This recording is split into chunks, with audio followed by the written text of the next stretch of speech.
Welcome to Brandon Hall Group's Excellence at Work podcast.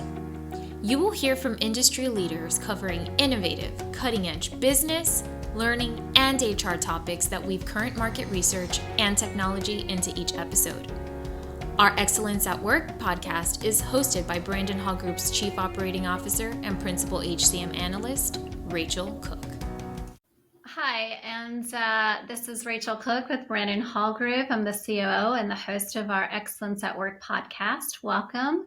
It's great to have everyone here today, and I'm looking forward to my discussion with David Pregler, the Senior Managing Principal at Latitude Learning and also Product Manager. Hi, David. How are you doing? I'm doing well, Rachel. How about you? I'm doing great. And again, it's nice to have you back. You've been on the podcast with me already several times over the last year. So it's always a great chat with you. And today we're going to be talking about the impact of measurement and what companies are doing or lack of doing as it relates to their extended enterprise programs and training. We've done some research this past year as well, and we've conducted a webinar earlier in the year. So we wanted just to kind of continue the dialogue here as you and we see the importance of measurement and also the challenges that we are seeing, and also the lack of that companies are doing. And it's crazy, I would say, just because we all know how important it is, and we all know the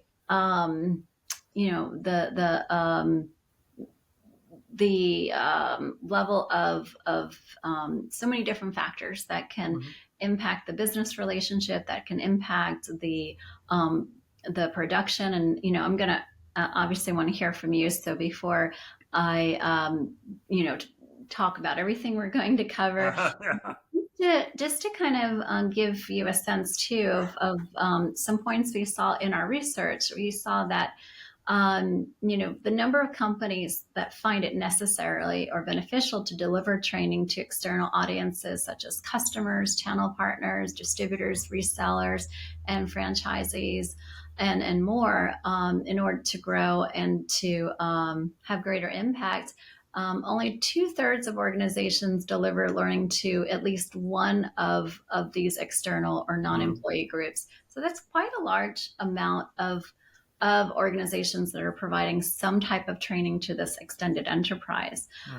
And David, I forgot to also share a little bit about your background for those who are listening. I think because you've been on with me so much. Yeah, exactly, yeah. Before we jump into our topic here, as I mentioned, David is the Senior Managing Principal at Latitude Learning. And he has spent his career designing and implementing business-focused solutions that synthesize business needs with technology. He brings these talents to Latitude Learning LMS and is leading efforts to engage the market and address the future demands of the extended enterprise training space. And so, again, as you can see, he's got a lot of experience and knowledge in this space. Also, Latitude Learning has received a Brandon Hall Group Excellence Awards, a gold one in learning in 2021, and they are a preferred provider. They've been a great partner of ours, and we love working with them. And I'm looking forward to just diving deeper into our discussion today to bring you some advice of if you are one of these organizations that are not measuring learning or are doing so but could do it better. Let's hear from David. And can you just kind of share a little bit about what from the research that we've done and from what you're seeing, which part of the organization owns the objectives of training for the extended enterprise? And I think that will kind of help us kind of set the tone here of how we should be thinking about it. Perfect. Now, Rachel, thank you for the introduction. And again, it's fun to be back and talk about this. I know Latitude Learning brings a different flavor to the table with regards to, as a learning management system or learning management company, we are focused on really training the extended enterprise. Doesn't mean we don't do the other things, but it's really our passion to make sure we do it and do it well. What we mean by the extended enterprise is organizations that rely on companies that rely on partner organizations to deliver, sell, service, and support the products they have out there. And it doesn't matter what your products are. Often I'll refer to automotive and heavy industry and that kind of stuff is where we do a lot of work. But the reality is it doesn't matter what kind of products you sell. You have these networks that you're relying on to support them. So that's generally what we mean by training in the extended enterprise. But the fascinating thing is when you think about a learning and development function, a learning delivery function, L&D function of any type, right? Oftentimes we think in the classic model, hey, I'm an L&D function. I live under HR and I'm trying to train my employees. Well, when you think about the extended enterprise, where that L&D function lives often can vary. It depends on what you're looking at. If you're training suppliers, oftentimes the L&D function lives in sales and operations. It doesn't stand by itself. If you're thinking about product, it could fail, and resellers and those kinds of things. It can often live in the sales group or the product group, and it really does vary. And it changes dramatically what the requirements for training are. And so really setting that landscape and understanding what those complexities, what those mean, changes how you need to operate as an L&D function, as an L&D manager, to be a value-added partner. And unfortunately, what we see across the learning landscape is oftentimes the measurement of training and the impact of training is what we all want to achieve. Unfortunately, not a lot of people are using the right tools to be able to do that. And unfortunately, the survey results that you guys got late last year and early this year that we talked about in February really didn't give us a lot of confidence that people were doing it in the right way. And so I think that's why we wanted to have this conversation today. And what did we see? How are organizations measuring the extended enterprise? Well, I think the funny thing is when you look at it, and I'm going to change a reference here so I can look at it quickly. First of all, we know for a fact in the survey, 23% of organizations aren't measuring in any way, shape, or form, which is a huge number. When you think about you're investing all this money in training people and doing what they're doing, to not measure it all is just a scary thing, to have it be that large. But the majority of the organizations that are actually going through and doing measurement, they're using tools that really aren't measuring the impact of training. They're doing learner surveys. Did you like the course? Customer satisfaction scores is a metric that's out there. Are getting people satisfied with the services they're receiving from the company? Testing and assessment is a way to validate that someone's learned something. Course completions, why people are using course completions. Others say, look, I've taken the class, that's great. Do I learn anything? How you use that as a measurement is kind of confusing. And questionnaires, like, again, sort of this survey-based stuff. Mm-hmm. And when you look at those numbers right now, those are the highest ones being used, 65% for learner surveys, all the way down to 35% for questionnaires. It isn't until you get into predetermined KPIs, what are the performance indicators and other things that are out there, and performance data of the network that are much smaller numbers, 31%, 27%, sales data, and those kinds of what are really driving an organization. Very small numbers are actually using the real data of the entity of the extended enterprise to drive their training. So there's a real disconnect here, and we believe a real profound opportunity for people that are doing training in this space to have a great impact on the business just by beginning to align their training with the measurements that are already there. And to just continue on that point, why is it detrimental to the impact of the extended enterprise training programs not to measure them effectively? Well, it's detrimental. The primary reason is that when your training program lives under one of these separate entities like sales or product or whatever it might be, they have very distinct objectives with regards to how they're moving the needle for the organization. Move more units, mm-hmm. sell more parts, have higher impact. And if you're not aligning with those things, you're leaving something on the table, and more importantly, you're not really seen as a value partner to the people you're working with. And if you can begin to align those things together, it really does have a huge change what's going on. Also, it gives you a clear idea as you begin to roll out these changes and you roll out your training. Am I moving the needle in the right kind of way? You're not looking at some ethereal target over here. You're actually using real sales data or real data that's being used to measure that organization already. And the other thing is it's accepted more widely because oftentimes these organizations already have scorecards, already have evaluation matrices, already have these things that are out in the network. So the entities within that network, the ones that you're training, the ones you're responsible for getting up to speed on new products and support and all the things that go along with that, they already have their drivers. So if you actually align your training with those drivers, you get a lot more impact of your training program just simply because they know what they're being measured by. And when you begin to tie those things together, it truly does have a great impact. If you're working over here, if you're working away from that, you're swimming uphill unnecessarily, or swimming upstream unnecessarily. So we saw the challenges and the lack of data that supports businesses from having a better connection with their extended enterprise. Right. Does that start with communication? How do we? What are the factors or steps would you say to help bridge this gap? I think that there are a couple of things that you need to look at as an organization if you aren't currently doing that. One, we know that a lot aren't. Two, the ones that aren't using the right things. The ones that are doing the right things, you got to look at the network you're supporting. And the way we would advise people and the way we work with individuals and organizations now is really helping them to understand what is going on and what are the key drivers for the networks you're supporting. What are the KPIs? What are the measurement tools?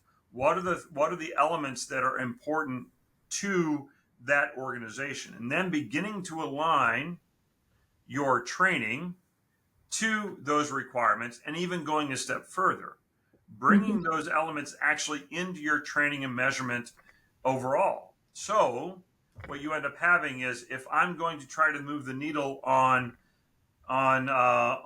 fixed first visit scores, which is a common phrase, or every organization that repairs parts or repairs product has this concept of, did I repair it right the first time? Right? When you as a customer bring your car into a dealership, that dealership technician is measured on as an FFV, a fixed first visit or fixed right first time score, or something along those lines. If you're flagging in that requirement and you roll out training to help someone improve in that, what you see is an uptick in those FFVs.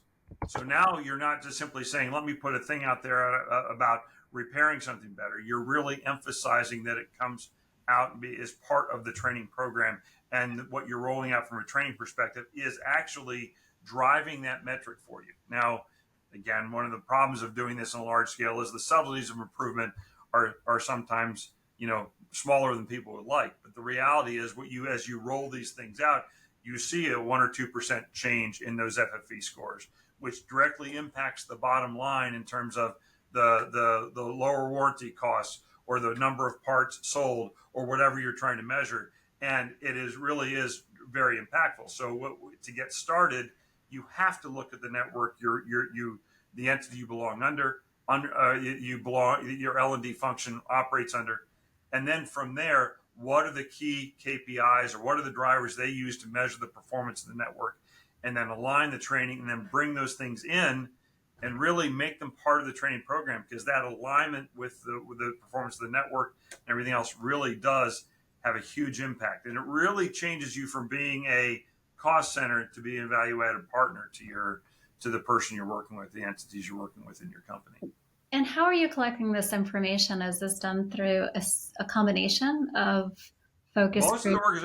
That's a great question. Most of the organizations, it's fascinating when we get into these conversations, they're already collecting them through whatever means. They're using large data libraries and data acquisition things, and they're already evaluating this stuff independently.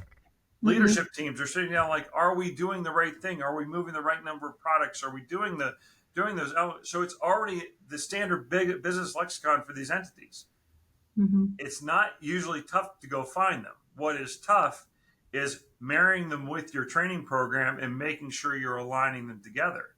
So Mm-hmm. we've seen organizations use business warehouses and data analytics, but the right thing to do is how you bring those in and marry them together with the training. So you can, and that's really where it gets difficult. But the Right. getting the data is actually pretty straightforward because they already use it today. They already Mm-hmm. use this data. It's a standard mechanism that management teams use to make sure their networks are performing at an optimal level. And I Right. can take it one step further to set real quick. You can even argue as you build this thing out, knowing that you have the right mix of talent in that network. You're a Mm-hmm. dealership of this size or of this makeup. You should have X number of people this type, and Y number of people that type, and Z number of people that type of, and then as you build up more data, you can see ones performing higher and performing lower. You can get the right Mm-hmm. skill mix and everything else. So it really can be very multi-layered, but just to get started is the most important thing. Right. And we're finding too, a lot of it is not about having the data, it's about understanding the data and how to synthesize through the data, because sometimes there's so much of it. How do you scale back and really kind of distill what you It's need in order to make the right decisions? that's a great point. There's the phrase analysis paralysis, right? There's a lot of data out there, right? What are we Mhm. trying to move? And oftentimes when we look at the data sets that companies put together, data geeks really love what they see because they can get in really deep, and that's not as necessary. You can keep it at a more macro level, Mhm. using things that are more broad, that are apparent, and that will drive change lower throughout the organization to make sure if our focus is quality or FFV or parts sold or units sold or whatever it might be, what do we need Mhm. to do to impact that, right? So you don't need to consume them all. You Mhm. just need to find the important ones, decide what they are, and actually choose which ones you're going to work on. Because if you try to swallow the whole elephant, you're not going to be successful either. So pick the things you start with. You usually start with individual, and then dovetail up or collect up, and then talk about a dealership. And then from the dealership, you can talk about the network. So usually it's easier to simplify down the individual level. Make sure you know Mhm. what those factors are. If you're a salesperson, you're measured this way. If you're a repair person, you're this way. If you're a part person, you're measured this way. Fine, let's bring those metrics in. Let's make them part of everything. Make them part of your curriculum, part of your certification. So they're there in front of you, and then it begins to roll up. Then you can talk about dealerships and network overall, and it really is pretty profound when you see it all work together well. Right. And how ongoing should this conversation be about the metrics piece? Is I this think it should be an ongoing conversation. I mean, first of all, when you start there, it changes your conversation between you as the L&D provider and the entity you're working with. Um, because it changes the business conversation. It really does change to from being, hey, I'm just simply out here delivering training to no, how do I help you do your job better? How do I help this network perform better? That has to be our joint objective. Mhm. And then what is common in these networks is the measurements and what is a KPI this month or this year is going to evolve next year. Maybe this one is falling off out of popularity and there's something new that's emerging. So let me put it out there. And what you want to make sure is that if as you're bringing those things in, if those are changing your alignment, then you have to adapt. Well, you have to adapt as well. So it's an ongoing conversation. These networks are never static. That's one of the things that is very different than HR programs for the most part, in the sense that what it means to be certified today may be different tomorrow because the products you're selling, the requirements you're selling, the services you're providing, all the things that go into that, it's constantly evolving. Products are always changing, needs are always changing. So that Mhm. conversation about the metrics and KPIs has to be equally dynamic. It's not necessarily weekly. There may be a measurement thing every week, every month to see how they're doing, but it's definitely an annual conversation. It's definitely something you have to out there make sure that your next annualized programs are coming out are in alignment with where the organization is going. Right. And as frequent as you are providing the training or performance support, Mm-hmm. you it really should align with that It that should definitely the measurement. The report is the key factors are aligning your training program with the KPIs and generating what it's going to be. can be an annualized activity. Right. The daily view of where those KPIs are at and putting them in front of the face of the trainer or the trainee, the training management and the management along the way, that's a daily thing. That is like, okay, how frequently are we updating that data? Because if I'm a technician and for me to be certified as level 1 includes me to have an FFV score above 95%, what I really need at that point is I need to know that it's there. It needs to be in front of me so I know where I stand. And so the reminder of it is a daily activity. The alignment can be a less frequent or an annualized based activity, if that makes sense. Right. No, absolutely. And as we are wrapping up, what else, any additional advice do you have for the extended enterprise?